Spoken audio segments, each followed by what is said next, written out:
Alright, here we go. Are we going just straight up? We're going to do a lap. Let's do a lap. Alright. You guys good? We're going to go that way. Rent increase, that's bullshit. Come off it. The energy is profit. Rent strikes and FNGs. Come off it. Rent strike. Rent hike. Rent strike. Rent hike. Rent strike. When I say rent hike, we say rent strike. Rent strike. Dangos, what do you think about the housing crisis in London, the problem of rents which are too high? I think it's disgusting. I think the housing crisis is tearing communities apart, and it's a result of international capital, developers, really poor urban planning, right-wing mayors, all this kind of stuff, and definitely not the responsibility of people in like social housing who have been like experiencing social cleansing, for example, or like people in private rented sector who can't afford to eat or heat their homes. So The owners they say that there is a demand for homes, and so this is why the rents are high. Is it possible to imagine a strike, a rent strike? is it possible to imagine a rent strike? We don't have to imagine, because people have been on rent strike in the past year at UCL, and they've won. They won £1 million in compensation and grants for the year coming. So yeah, so it's possible for sure. Yeah. What is the meaning of a rent strike? Because if a single person doesn't pay the rent, he will be evicted, and the rent strike is something organized.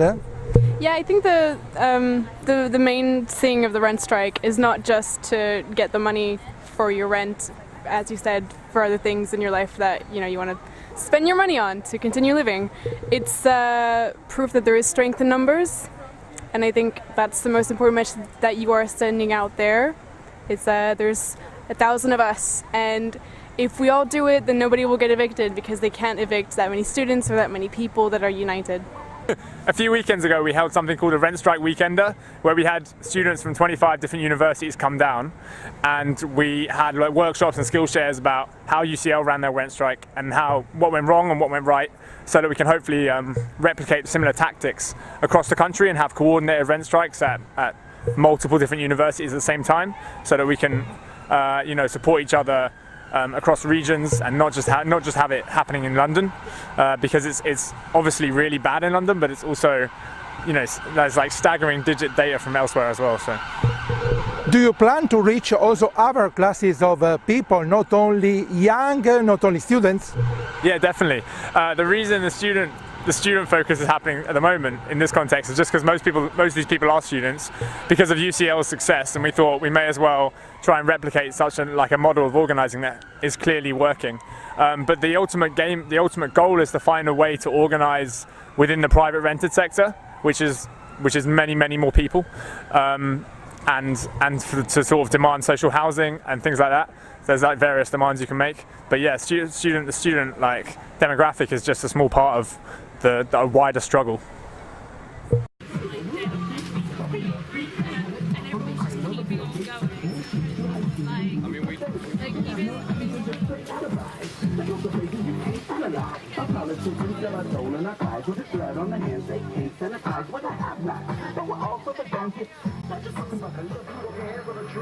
Now keep that feeling in mind when you pull that camera out and ask a picture, smile at you. I ain't talking one, I'm talking 3 or 4 or 5. What you so afraid of if you ain't committing crime?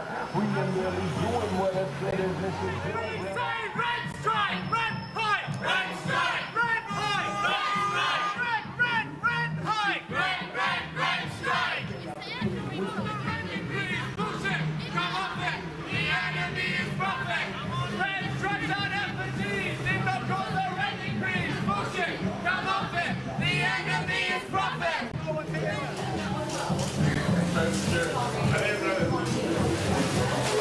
Rent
Shame! 9 years! Shame! Some profit from pushing students into further poverty. Shame on Unite! Shame! When they say rent hike! We say rent strike! When they say rent hike! We say rent strike! Rent hike! Rent strike! Rent hike! Rent strike! Rent hike! Rent strike! Rent hike! Rent strike! Griffin.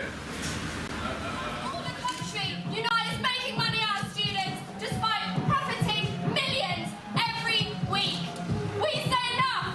We want rent strikes. Rent strikes in every hall. When they say rent hike, We say rent strike! when they say rent hike, We say rent strike! Arias Radical Housing Network, why this protest? It's about student rents being unaffordable. It's as simple as that. So at the moment, the average student rent in London is actually more than a student loan. It's just insane, and it's pushing students into poverty. It's meaning loads of people can't actually come to university in the first place, and all this is happening because of the greed of investors and actually universities as well. So we come here to demand rent strikes and also demand our fucking rent back. Do you think to involve in this struggle also other class of people, workers, immigrants, and not only students? Yeah, definitely. Like, housing affects absolutely everyone. So, I mean, we're just like picking on student housing today because there's a lot of energy at the moment around student housing with the rent strikes going on. The same problems that mean students can't afford their rent mean that no one can afford their rent, no one can afford to buy, people are being pushed out of social housing. It's all coming down to the same system, which means that housing is being seen as an asset. People are making an absolute fortune off it at the exploitation of everyone. Rent strike means that people don't pay their rent, but for how many months? Do you want to wait until until it's lowered, until something is done? I mean, that's the only real power that we have here in a lot of ways, is just to withhold the money and to withhold our rent. So the UCL rent strike's been going on for a long time. They got good, really amazing concessions from their university. They got over £1 million back because their conditions were bad. It's a model that works. It's something that works. Were these people evicted? No, they weren't, no. And they did something really clever called conditional commitment. So what they went round to everyone and said is, if 10 people agree to go on strike, will you go on strike? So it means that no one went out on strike until there were enough people for it to be a critical mass and to work, which was really good. So everyone was like together, and that gave a load of security to people who were going out on strike. if we can't afford our rent, we'll use our Office instead! If we can't afford our rent, we'll use our office instead. If we can't afford our rent, we'll use our office instead. If we can't afford our rent, we'll use our office instead. If we can't afford our rent, we'll use our office instead. Sounds really good, attraction. I can put it on for you instead of like holding it up. Esther, you are a student, London School of Economics, but now you are here for the protest, the rent protest. What's the problem about accommodation for students and young people in London in general? So many people essentially can't afford to live in London anymore. My halls room last year was £178 a week for a single room in kind of an old building. And that's nowhere near the most, that was the cheapest single room my university offered last year, but it's not just about that, it's about that's, like, if that's the cheapest, that is pricing out so many people from being able to afford to live in London. Like, it's not just one uni's problem, it's a problem across the board. And we've been here today at Unite's offices because they are a private accommodation provider, and their most expensive accommodation costs £350 a week, which is like unaffordable for anyone but the very richest. And they've been made over 350 million profit last year from students who essentially have no options but to live in these overpriced halls. Because as a student, obviously in first year, you really want to live in halls to make friends. Is it a social cleansing against the poor? Is it a way to allow only the rich families to send their children, to their sons and daughters to study in London? absolutely. Management at UCL has actually been caught on record saying they don't think about the poorest students when setting rent prices. But there's actually two levels of social cleansing here. There's social cleansing, which stops the poorest having access to universities. But there's also on another level, like Unite, where they build their halls is where estates of social housing have been knocked down. So like the Haygate estate in Elephant and Castle. So it's not actually only an issue for students, it's a broader issue. Like no one in London can afford their rent.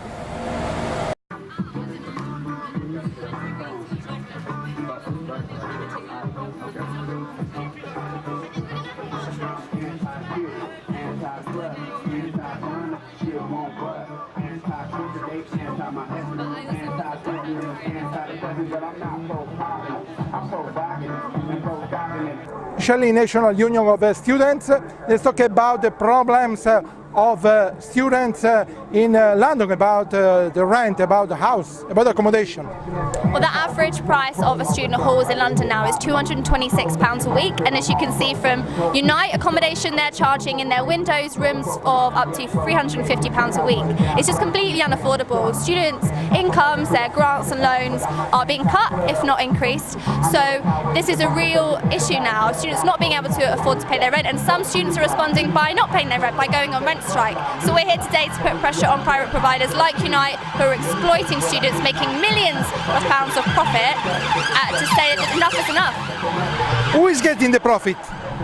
Well, in a recent report from Property Week, you can see Unite's chief executive boasting that the land value in London has dropped by up to 15%, so they're cashing in again, they're building new properties. But we're not seeing that land value decrease being moved over into rent. Students' rents are going up, in fact, and over the UK on average by 18% in the last 2 years. So this money is clearly going to these private providers, and it's completely unfair, it's completely unethical. Students are going to university to learn, not to line the pockets of millionaire chief executives.